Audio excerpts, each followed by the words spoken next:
Friends, இன்றைக்கி நம்ம பார்க்க போகிற ரெசிபி என்னென்னா அவரைக்காய் பெரட்டல். இந்த பெரட்டலுக்கு மெயினாக தேங்காய் தேவை கிடையாது.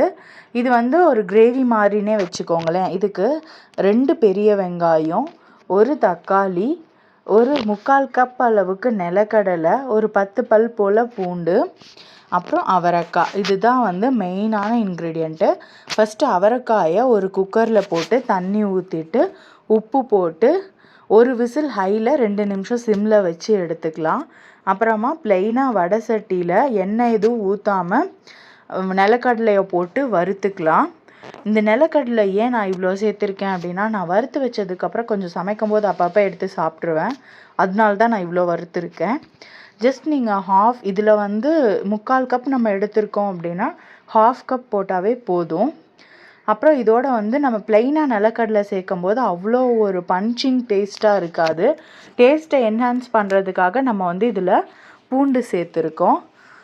அப்புறம் நம்ம அந்த வடை சட்டியில் எண்ணெய் ஊற்றிட்டு கடுகு, உளுந்தம்பருப்பு போட்டு தாளிச்சிக்கலாம். கூடவே கடலைப்பருப்பும் கருவேப்பிலையும் போட்டுக்கலாம். இது எல்லாமே நல்லா பொரிஞ்சு வரட்டும். நல்லா பொரிஞ்சு வந்ததுக்கப்புறமா இதில் நம்ம அடுத்தடுத்து நம்ம எடுத்து வச்சுருக்கிற இன்க்ரீடியண்ட்டை நம்ம சேர்த்துக்கலாம். மெயினாக இதில் வெங்காயம் அவ்வளோவா வதங்கணும் அப்படின்னு அவசியம் கிடையாது. ஓரளவுக்கு வதங்கினாவே போதும். அதுக்கப்புறமா நம்ம தக்காளியை ஆட் பண்ணிக்கலாம். தக்காளியை ஆட் பண்ணிவிட்டு தக்காளி நல்லா பழுத்த தக்காளியாக எடுத்துக்கோங்க. அப்போ டேஸ்ட் ரொம்பவே நல்லாயிருக்கும். ஓரளவுக்கு காவட்டாக இருக்கிற தக்காளி எடுத்திங்கன்னா வதங்கிறதுக்கும் லேட் ஆகும். இந்த பழுத்த தக்காளி சீக்கிரமாகவே வதங்கிடும். இதில் நம்ம உப்பு சேர்த்துக்கலாம். உப்பு சேர்த்துட்டு நல்லா வதக்கிட்டு இது எப்படி இந்த பிரட்டல் இருக்கும் அப்படின்னா, நம்ம குருமா டேஸ்ட்டில் கூட இது வரும். ஓகேவா? ஆனால் நம்ம ஓவர் ஸ்பைசஸ் இதில் சேர்க்கலை. இது வீட்டில் அரைச்ச சாம்பார் பொடி. நான் மிளகாவும் கொத்தமல்லி தூளும் மிளகாத்தூளும் தனியாக வச்சுருக்கனால நான் இந்த சாம்பார் பொடியில் கொத்தமல்லி தூள் மிளகாத்தூள் 2மே சேர்க்கலை.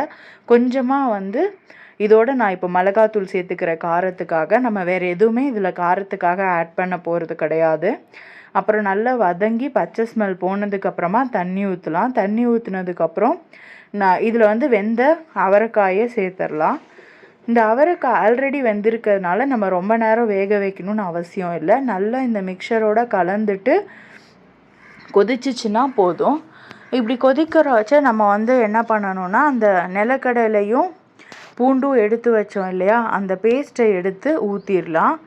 அந்த பேஸ்ட்டை எடுத்து நம்ம ஊற்றும் போது இன்னமுமே நம்மளுக்கு டேஸ்ட்டு ரொம்ப அந்த ஒரு ரிச் டேஸ்ட்டில் வரும். நீங்கள் பூண்டு நிலக்கடலையும் போடுறப்ப இதோட கொஞ்சம் ஜீரகமும் கூட சேர்த்துக்கலாம்.